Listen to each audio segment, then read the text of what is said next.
I believe the Palladium was a ballroom from probably the 30s and 40s, but then there were no Latino dancers there. Latin dances started happening there at the end of the 40s and early 50s. Federico Pagani and Mario Balsar, actually, with Machito and his Afro-Cuban band, were the ones that initiated the tradition of dancing in the Palladium.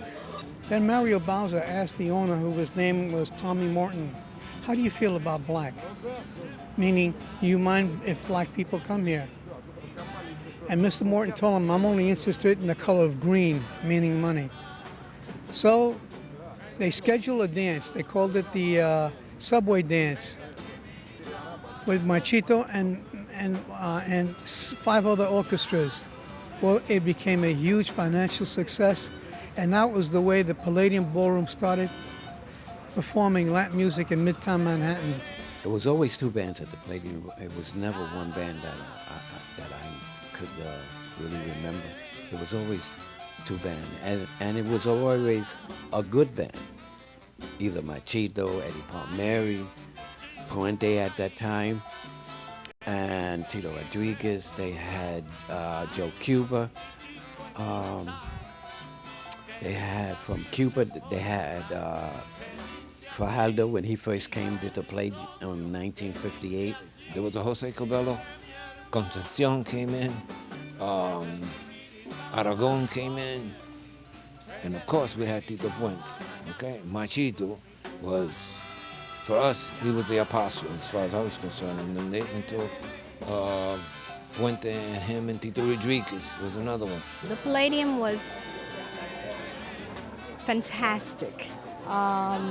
Everyone went there. There was a drugstore underneath of it that everyone went to, and it was because it was a soda fountain where you sat down and had a malted or a hot cup of coffee, get stirred up or warmed up to go inside for the dancing.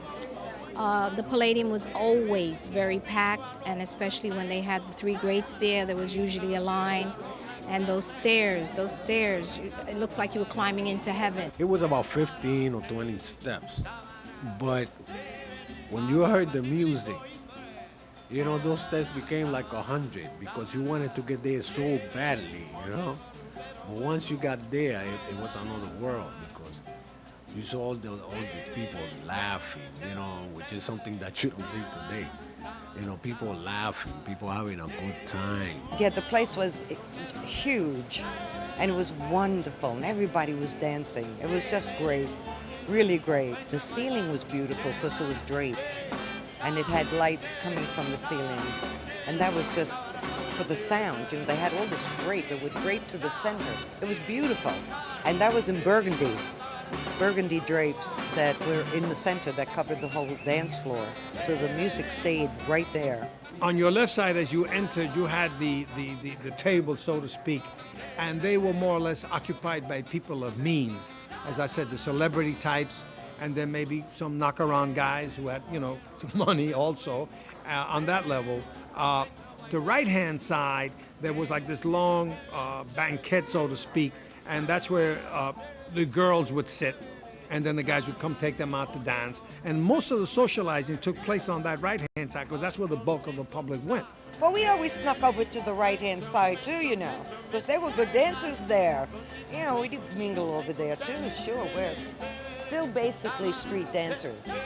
I can remember going there, and I was not atypical of the guys that went there from the barrio, certainly, that we would go there just with the car fare for the subway, whatever it took to get in, 75 cents or $1, whatever it was, and nothing to spend on alcohol or booze.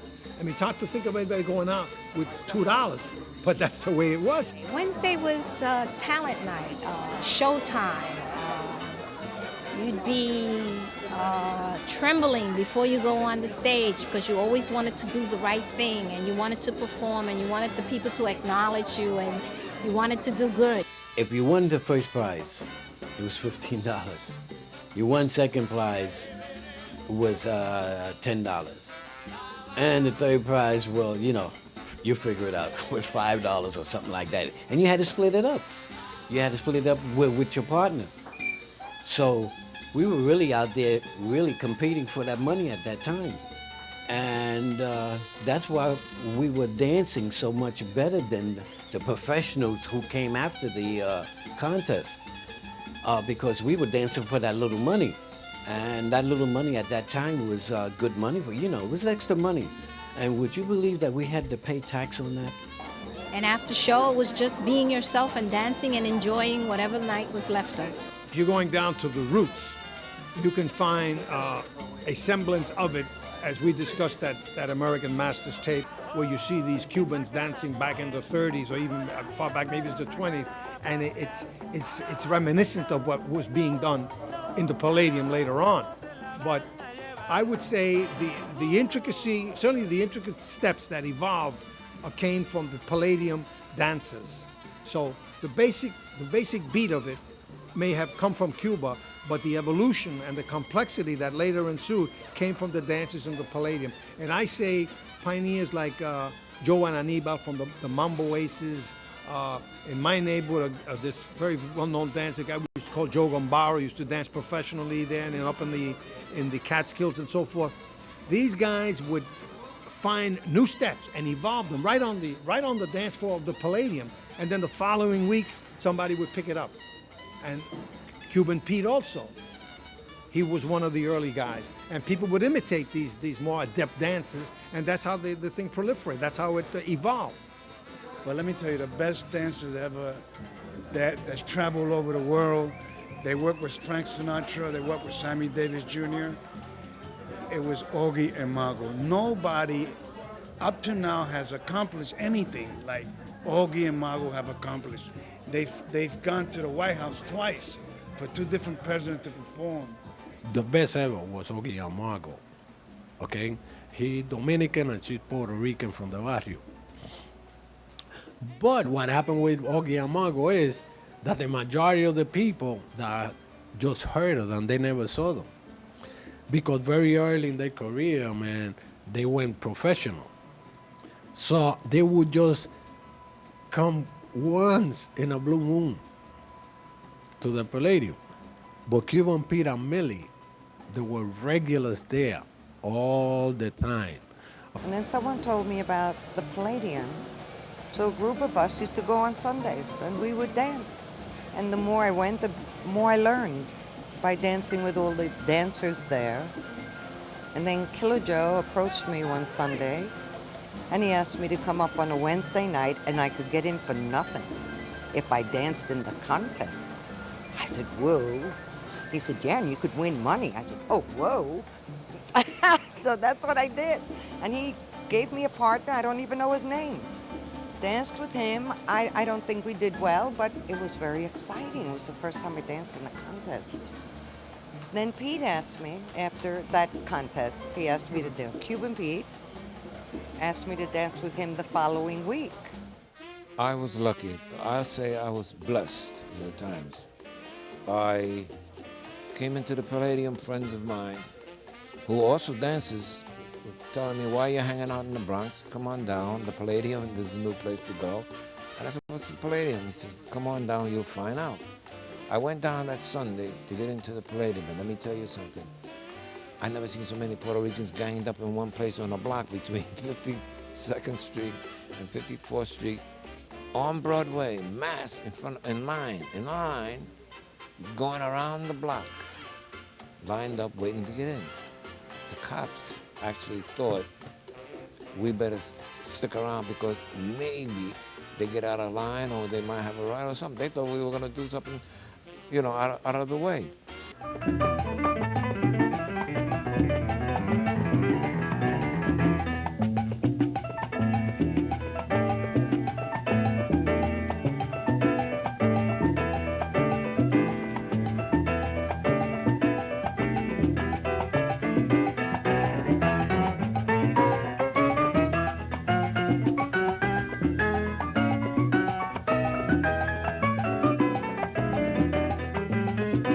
That's where the mambo comes in. That's how we danced uptown. Do you follow what I'm trying to say? And we dance. I dance because I'm happy. If I dance tonight, I'll flip the place. Well, Cuban Pete had Millie. Millie made Cuban Pete look good. She was the one out there. She was a beautiful woman. She was a woman that had the form and all that. She was the one that made him look good when they were dancing. They would dance to the routine side by side. They would dance together, just like me and my partner, Dottie Adams. And then they would break, and she would solo. Then when she came off the floor, he would solo. Then they would go back together, and they danced. Then they got off the stage. But there were other dances. Ernie was certainly one of the dancers. Came on later on in the 50s. Ernie Ensley, that's right. Ernie's role is not only that of a dancer who very much reflects the Palladium style, but Ernie's role is as a documenter. Ernie has probably more documented music from the Palladium, not more. I think he was the only one, except for these rare exceptions. He's the one that did it. He did it all. Me and Raymond, after I had learned from him the basic steps and all like that, we practiced and all like that. I went up to the Palladium with him on a Sunday, and I still remember it. And the Machito was playing, and Raymond, he was dancing with a girl, and I cut in on him, and that was my first dance at the Palladium. When I first went to the Palladium, I had heard a lot about it, basically because of my brother and because he had taught me dancing, and it was so honored to take me around to places that I could not possibly get into because I was very young. However, I went to the Palladium and I was amazed because the three greats was always playing there, and I had the opportunity to see them. So I had two partners. I had the mambo partner with Dottie Adams.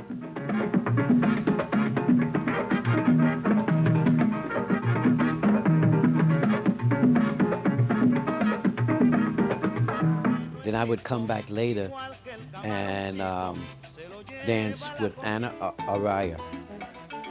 And with her, I did Bachanga. And we were the only team to do Bachanga at the Palladium at that time.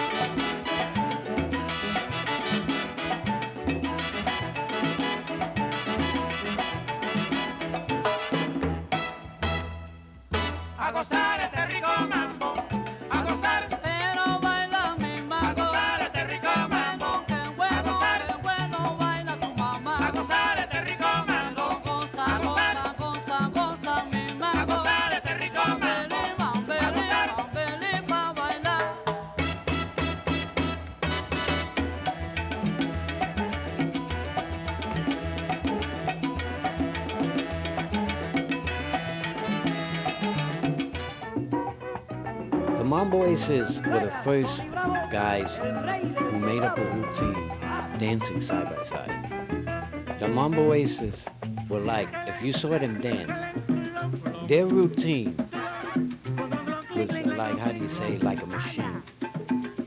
You thought that you were seeing one person dancing instead of two. That's how good they were.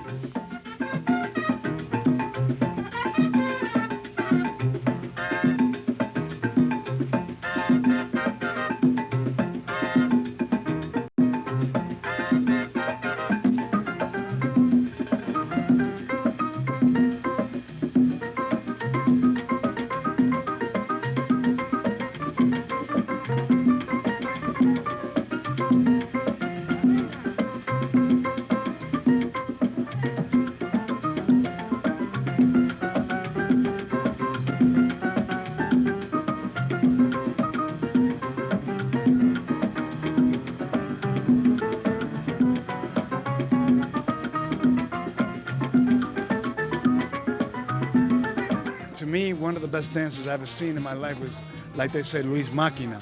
He also performed at the Palladium, you know. A typical greatest dancer I've seen in my lifetime was Louis Machina. I'm just saying that from my perspective, of everybody I saw dance there, I never seen anybody dance better. I really went out of my way to be different from everybody else. Okay? If you did this way, I'll do the same thing, but in another way. Okay? Like when the cha-cha came, the cha-cha-cha, they used to dance it, you know, like going forward. I used to fake it going forward and I used to go backwards. Because I remember I was going to high school and half of the week I spent it in the bathroom trying to invent, you know, some new step for next Sunday. Because you don't want to go there and do the same thing that you did last Sunday. I went to see a movie que se llamaba Yambao, con una tipa que se llamaba Ninon Sevilla.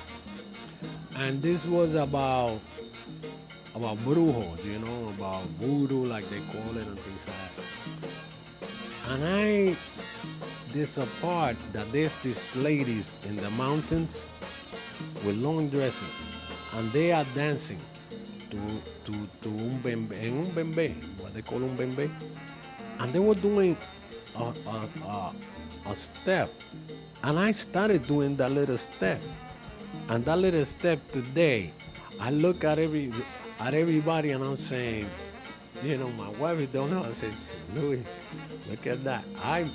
That's my step, okay? Or let's say that I got it from eso era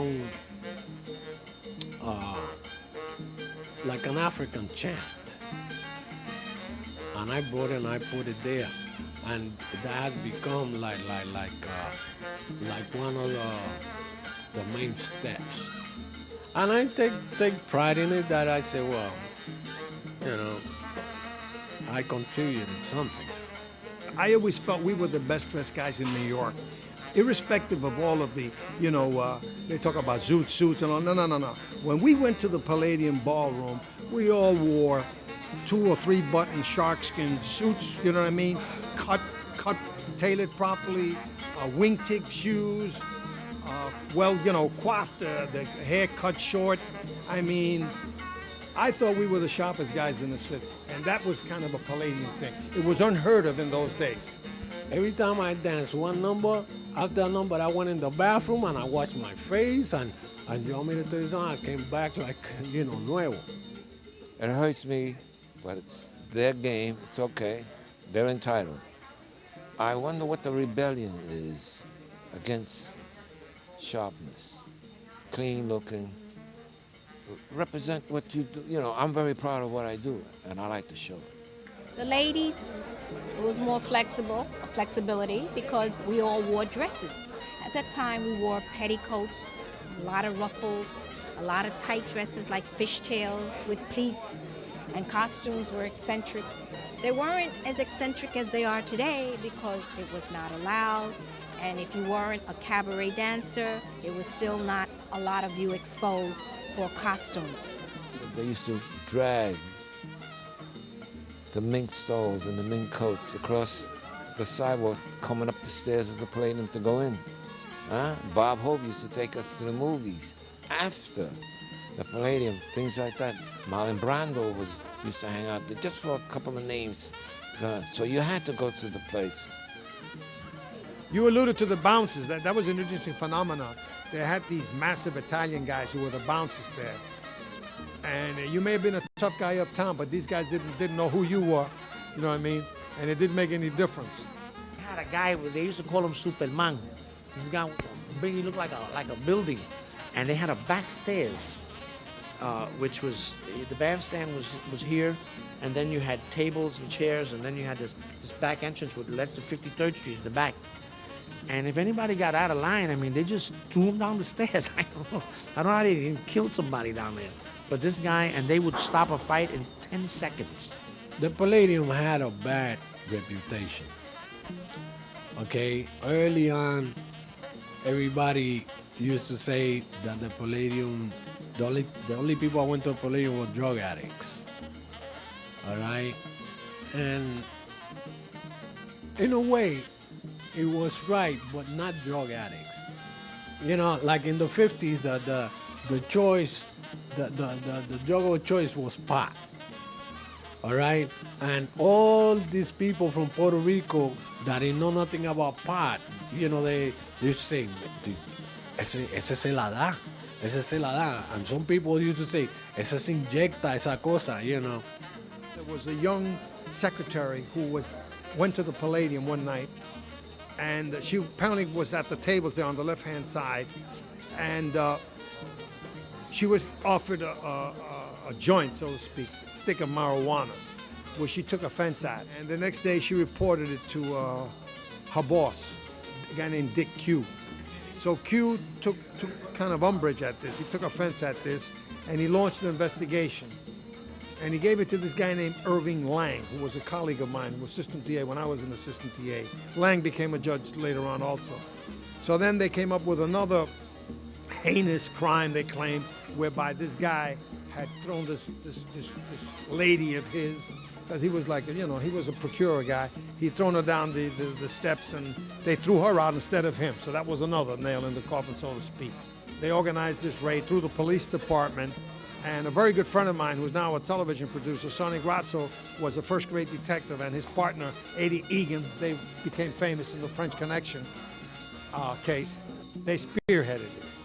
And I remember Sonny telling me that just prior to hitting the place, Egan had disguised himself in a sailor suit, and that these two Puerto Ricans had come by, obviously from uptown. They knew Egan, and one of them said, "There's that, you know, Putz, you know, Eddie Egan." So they knew they thought their cover was blown. But notwithstanding, and I remember when they went upstairs, Sonny always said to me, and this is interesting, here's the hard-boiled detectives, but Sonny said to me, seeing the gaiety, the excitement, and the music, he said to himself while he was there, with the place under surveillance, Jesus, maybe I'm on the wrong side. I'd rather be part of this. He told me that. Well, anyway, I never forgave him for the raid. So they threw the lights out, and people then discarded what they had in their pockets, you know, different guns, knives, and junk and stuff, you know, hit the deck. Rolando La Seria, the great Cuban singer, was on stage performing at the time they threw the lights out. And allegedly, this detective from Queens, because I knew this guy, claimed that he saw Rolando throw this little deck of something, some caballo, horse, whatever it was. And they grabbed him and they arrested him. That ruined his career in this country because he lost his cabaret card as a result. That then led to their losing, Maxwell Hyman losing his liquor license. Well, people would bring their own bottles, and everybody would have a bottle under the table, you know. But I would say that the Palladium was a place where, you know, it was a rugged crowd. It was that uptown crowd, the Harlem crowd going downtown. The last night the Palladium closed, I was recording at Basin Street East. So then on Sundays they would have Latin matinees. So everybody would dance over there, and they would leave there and go to the Palladium. So the last dance on the Palladium, the last night, I went over there and I recorded. Then I went up to the Palladium and I recorded from 9 o'clock to about 6 o'clock in the morning. Nobody wanted to leave because once you left that night, that was the end of an era. And we have not yet found another time like that. You know, a lot of us have been fortunate to have lived and saw that time. And what I'm doing now is trying to preserve that and teach it to the young generation now. No, I don't think you can relive the past. You know, the feature that is unique to that era and that place that can never be replicated or duplicated is the fact that it was unique. It was the introduction of Latin music into the mainstream, okay? It's the only music that's completely traversed the entire planet. Because, for example, Mexican music in the Southwest is very popular, but I don't think it will ever transcend borders and conquer the world the way our music did, the Caribbean music did. It's just a rhythm that is unique.